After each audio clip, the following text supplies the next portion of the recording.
I'm Dave Freund, and this is The Next Page. And I have a very, very special guest with me today, Lisa Cavallaro. Lisa, welcome. Glad you're with us. Hi, David. Thank you. Thank you for having me. This is a real pleasure. I'm super excited about the topic that we're going to talk about today, which is the law of attraction. But why don't you tell us a little bit about yourself? I know you're an author. Yes, I am an author.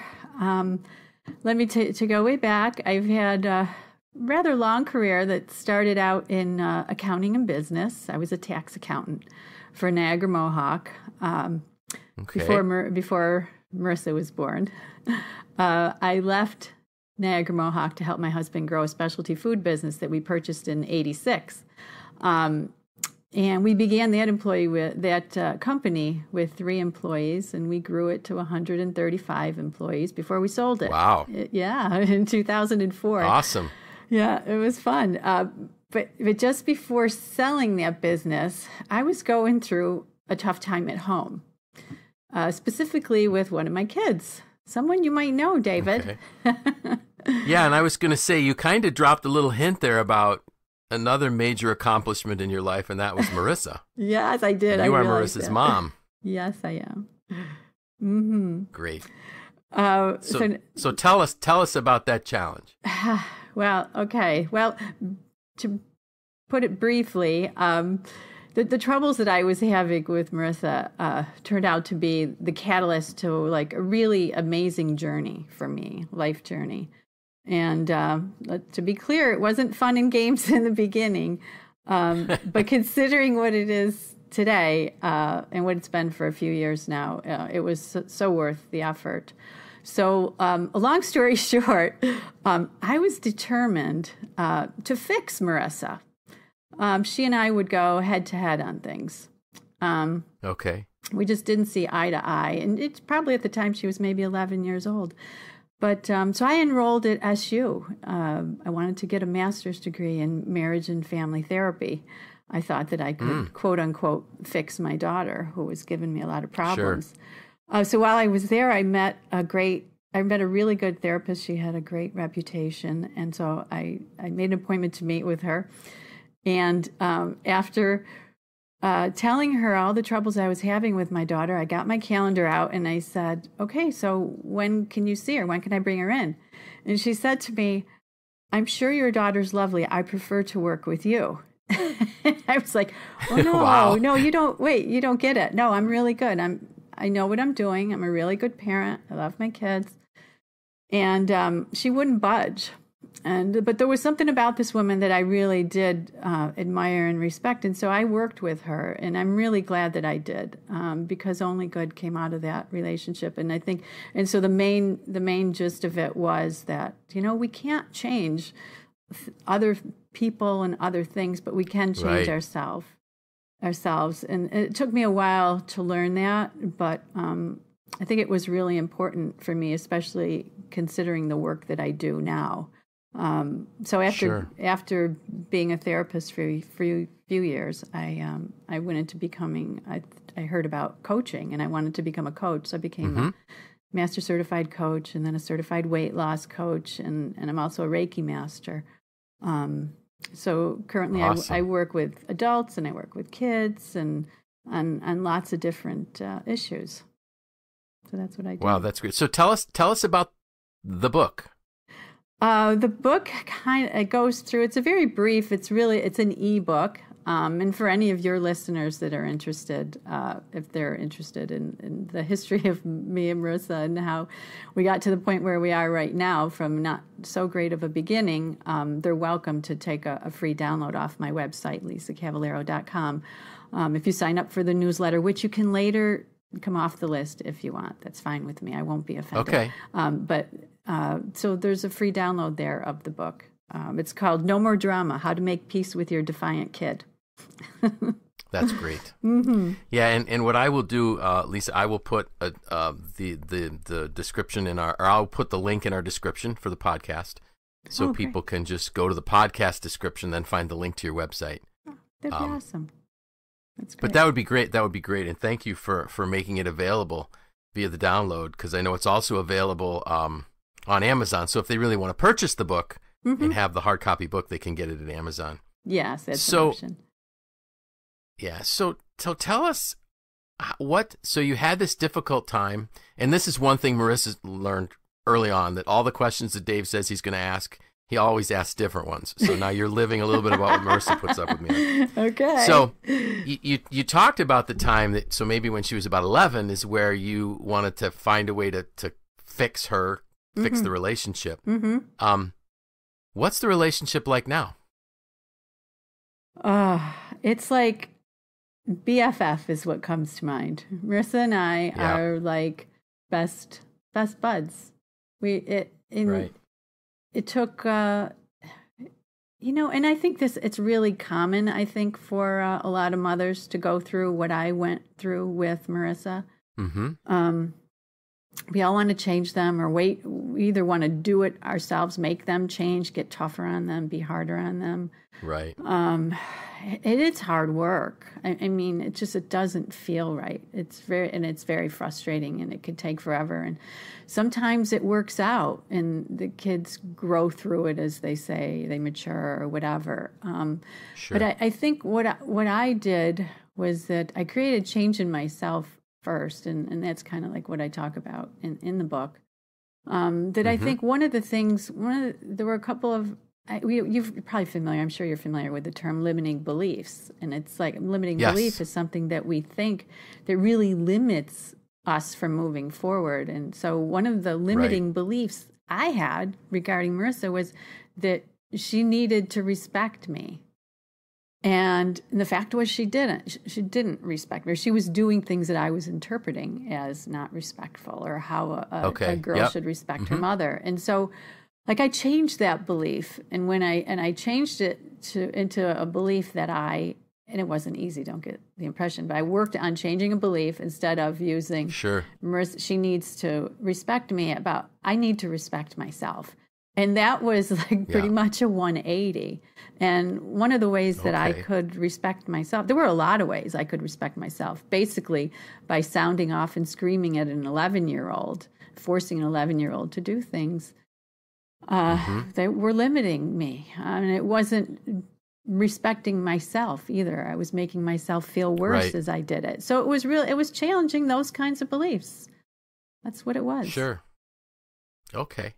And I love how, you talked about the relationship today, because I've seen it from the conversations I've had with Marissa, and I know how much she appreciates and loves her parents and being able to spend time with you. So that's just awesome. And that should give, every parent of, preteen and teenage kids a lot of hope that there is a way, and it does get better, and there are difficult years. But I like how you said, you went trying to figure out how to change your daughter, but what you had to learn was you had to change. Yeah, not what I wanted to hear in the beginning, right?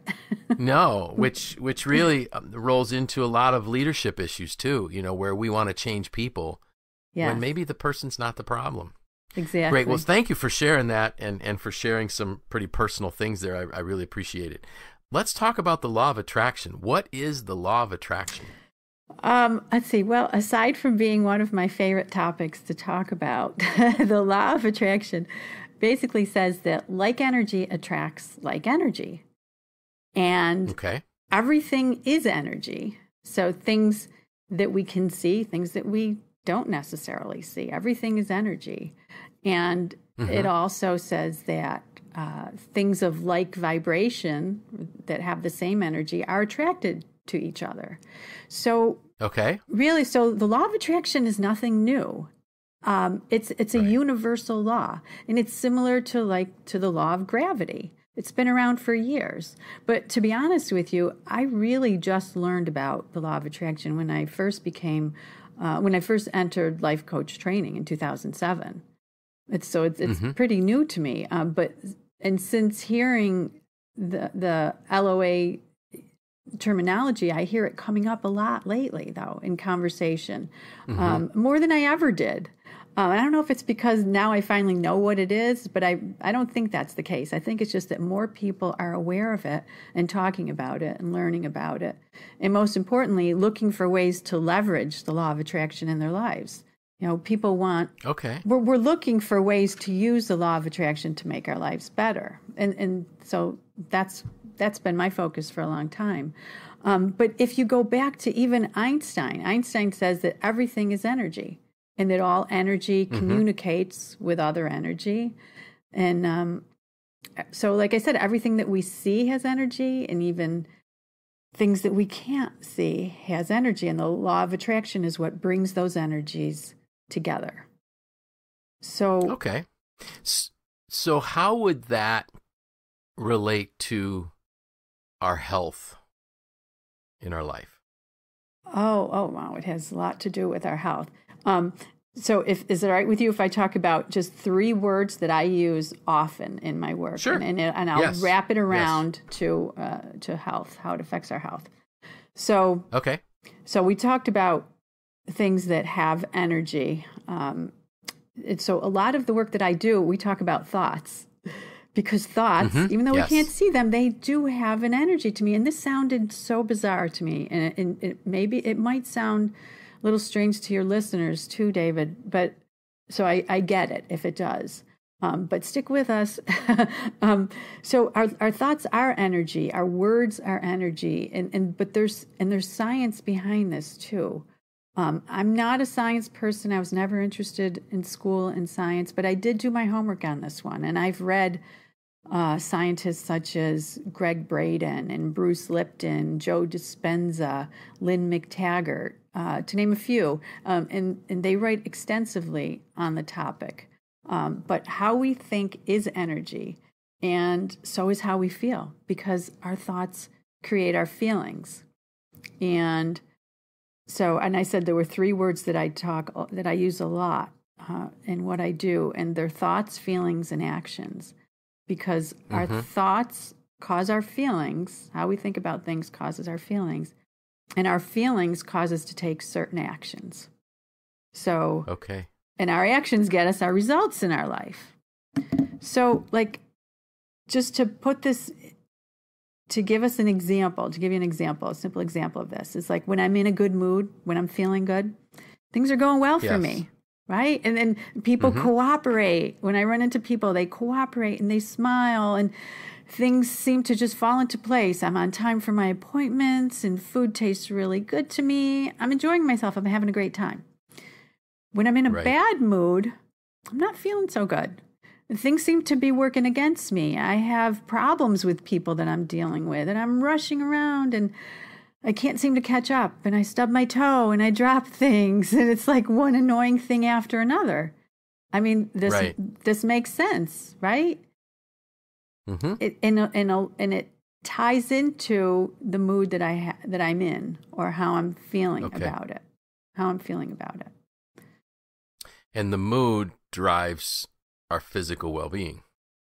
Well, the mood, right? Is that, yeah, like am the I on the mood right path is, there? yeah, absolutely. Like the mood is, like how I'm feeling is how I'm feeling. Yeah. It's like I'm actually feeling it in my body, like whether I'm feeling well or not so well. Sure. So then, if my mood is negative, there's that's creating physical stress, or I'm feeling that mood in my body, and then I become more am I more subject to illness and things like that, or you got it. Like, does it?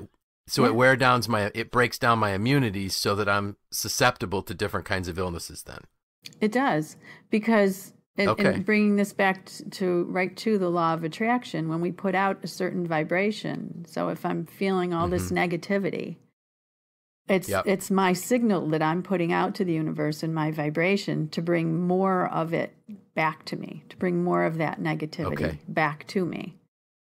So when you ask how we can use the law of attraction, like in our health, the main way, I mean, so the law of attraction is always working. It's 24/7. Whether I knew it was happening back before 2007 when I became aware of this, or not, it was happening. It was working. So what we can do is we can be mindful of the fact that it's working, and we can pay attention to how we feel, and notice when we don't feel good, and recognize that it's not something outside of me that's causing that feeling.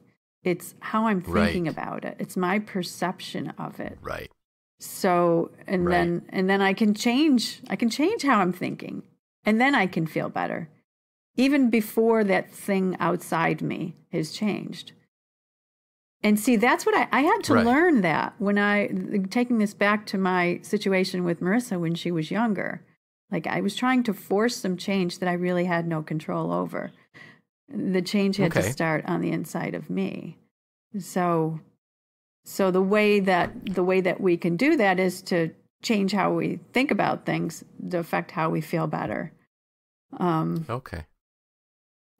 The kicker for me, though. No, go ahead. No, finish your thought with the kicker for you there. The kicker. Here's the kicker. I think that we like to be right. Like, I like to be right, and I know a lot of other people that like to be right. There's something about like being right. And that's something that sometimes being right, I don't feel good when I'm right, because what I'm thinking, it may be true, but it causes me to not feel good. And that's one of those instances where I have to prioritize feeling good over being right. And really, all it involves is a different perspective. Okay. I like that, feeling good over being right. Exactly. Mm-hmm. That's really good. Mm-hmm. This really reminds me of, and this is probably why Marissa suggested that you and I do this podcast, was one of my posts earlier in the summer, which the title was, "It Was Just a Thought, or So I Thought." That we don't pay attention to the power in our thoughts. Yeah, exactly. That's very true. Very true. It's not just a thought. And I think that's so true. Like, that's how I used to think about things. Thoughts are something that just take place in my head and nobody can see them. And so nobody knows about them. It won't affect anything or anyone else. Right. That's not true. Right. So how do you take control of the thought life?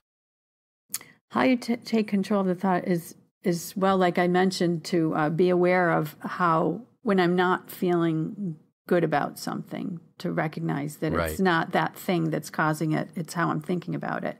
So then I get deliberate in how I think about things. And in the beginning, it was kind of like, it took more work in the beginning, because I think what we do is, I know that we all get into patterns of thought. Right. So we all know certain people that if I tell this person this particular thing, I already know, I have a good idea how they're going to respond, because they always seem to use the same lens in looking at things, whether it's from like a glass half empty or glass half full, or pointing the finger at someone. We kind of get an idea. We all have like our own MO as far as how we are. And it really involves breaking out of that pattern and establishing new patterns. So once you become aware of how, like, you're thinking, like, I noticed that I've been really like down on things lately. Why is that? And then I start to look at the things that I've been down about. Like, what have I been thinking about lately? And I can nail it. And I'm like, well, how can I think about that differently so that I don't feel so down? Like, how do I want to feel about this situation? Instead of feeling hopeless, I want to feel like I have some control. Like, I have some control, and I want to feel like I have hopeful rather than hopeless. Sure. How can I do that? What can I think about it? Sometimes it really, like, you got to put my finger up to my head and go, okay, where am I going with this one? And really think about it. But I don't give up until I come up with something good, because it's going to affect how I feel. Sure. And I love how you said that you look for a way to think differently about that subject. You don't try to push the subject out of your mind. Right. Because there's some things that you can't change. You can't just dismiss the reality. Mm-hmm. But what you can do is change how you view that situation. You can change the reality of the situation. You can't change the situation. Exactly. So if we use the scenario that caused you to go to to get your master's and meeting the person up at SU, the reality was that Marissa was your daughter, Mm-hmm. and you had to change how you viewed the relationship with her and how you viewed yourself, because you weren't going to change the daughter. Exactly. And really, those of us that know Marissa well are really thankful that you didn't change her, because she's amazing. But I pulled that out, and scribbled it down here that, you had to feel differently about, how could you feel differently about the situation in a hopeful way as opposed to a hopeless way? Mm-hmm. And one of the things, and this is, you and I would both say, well, everybody needs to have a coach to help them think through these things, because we believe the power in that, but one of the things that I was recently doing for myself is I added a reflection question that I actually reflect on first thing in the morning. And I've been doing this for probably 6 weeks now. It's, what am I feeling right now? Mm. And my reason for doing that is that I want to be able to find patterns of, are there days when I feel down or exhausted? If I start to feel that way, then I can look back and say, okay, what happened? What happened to my calendar? What was going on in my life? There may be things that are out of our control that are going to make us have some more down days. But a lot of times, there are things we can control. Mm-hmm. That, it could be people that we're around that might just be pulling us down. So for me, I put that in for my own reflection question. And then I can go back through my journal and see, okay, how many days was I feeling very empowered, very energetic, enthusiastic about the day versus, I'm feeling off today. And that's kind of like that awareness piece that drives me back to then, all right, what's happening in my life Mm-hmm. that I need to change my perspective of? I think that's, so for me, that works. That's a great process. That's just, and it's a great process, A, because it's working for you, but B, Right. just because it shows your level of commitment to your own personal development and growth. And that's why we're all here. It took me a Right. while to learn Right. that, but it's not always easy, and it does take effort, as you say. It involves Sure. your journaling, your writing every day. You're going back and looking Right. it over, and then you're learning from it, and you're making changes in moving forward. So Exactly. Exactly. and you're not placing a burden of change on anyone but yourself. Not that it's a burden; Right. it's an opportunity. It's an opportunity for growth, is what it is. Sure. Mm-hmm. Have you ever bumped into somebody who just simply doesn't want to view things differently? Like they're stuck in this negative, helpless, or mindset. Have you ever found anybody that you've worked with where this was clearly the case, and how are you able to help them get out of it? I have to say, I don't know that I've worked with anyone who is that against it.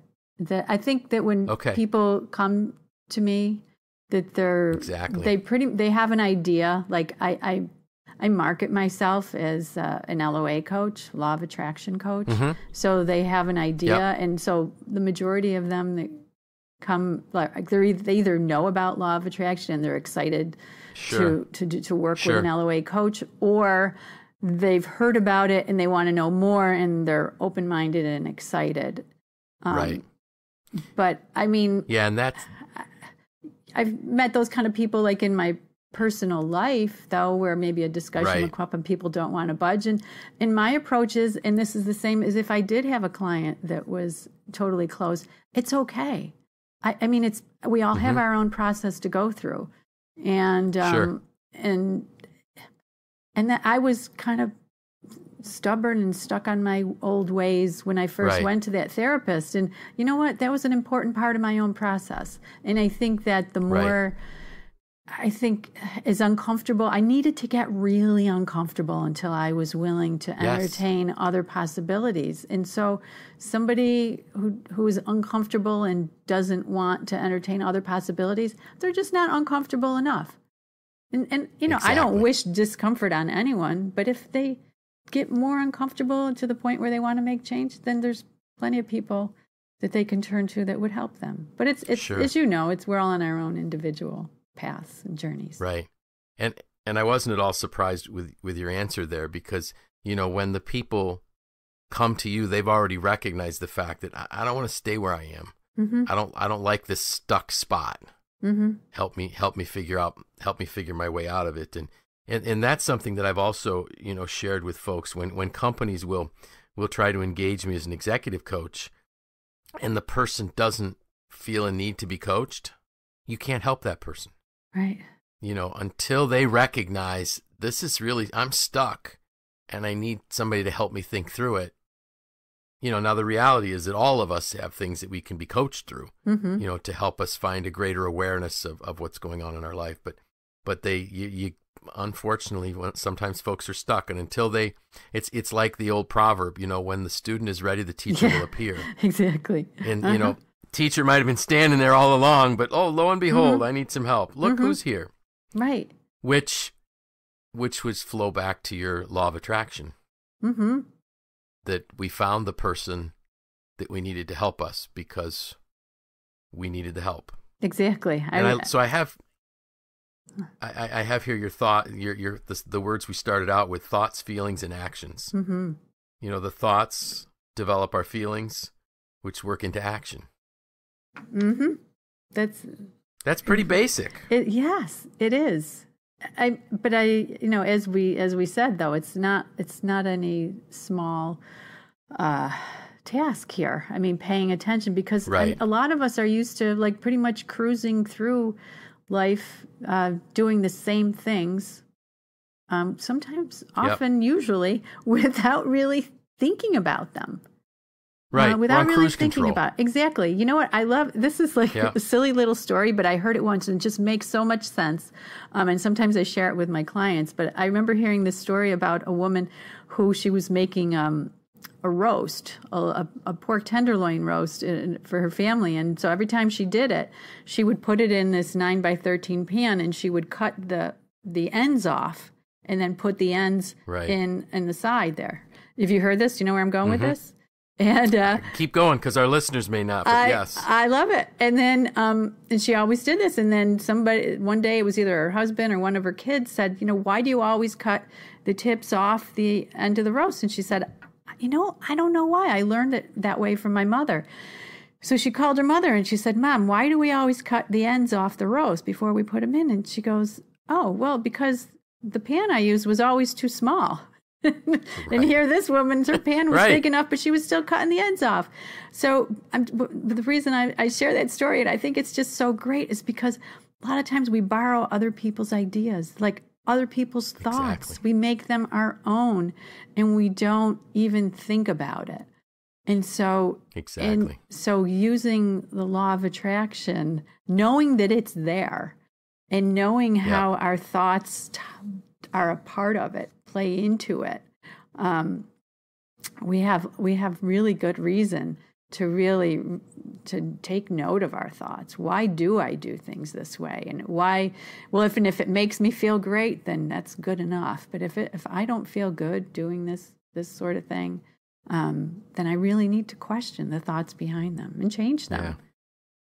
Exactly. And if I'm not feeling good, let's get some awareness going. Look inside and figure out what's driving this emotion and these thoughts. It's the way and I like this too.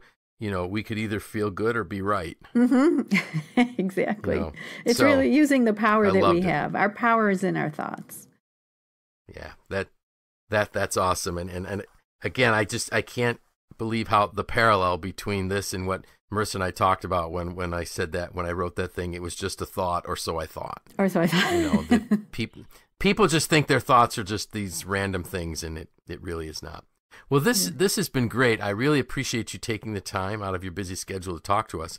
So I have one more question that I know that our listeners want to know is, how are Marissa and the girls? Oh, they're a lot of fun. Marissa is, as you know, David, when you go from one child to two children, it's not just, you don't just double the workload. It's not just double. Right. It's more than double. And I couldn't be prouder of how she and Derek are handling it. I mean, they're such good parents. Great. And it's just so evident, because I have never seen a child more in love with her little sister than Isla is. They're just she great. adores Lena, and it's beautiful to watch. So they're all doing really well. She's making really good use of her maternity leave, establishing some great bonds. Great. Mm-hmm. Awesome. Well, when you speak to her next time, please give her our best. I will. And tell her that we do miss her, but we understand. She needs this time She'll appreciate to bond with her family. And good. Thank you. It's Lisa, been thank fun. you so much. Great. And glad you could be with us and glad you enjoyed it. Mm-hmm. Enjoyed it. So with that, I'm Dave Freund, and this was The Next Page.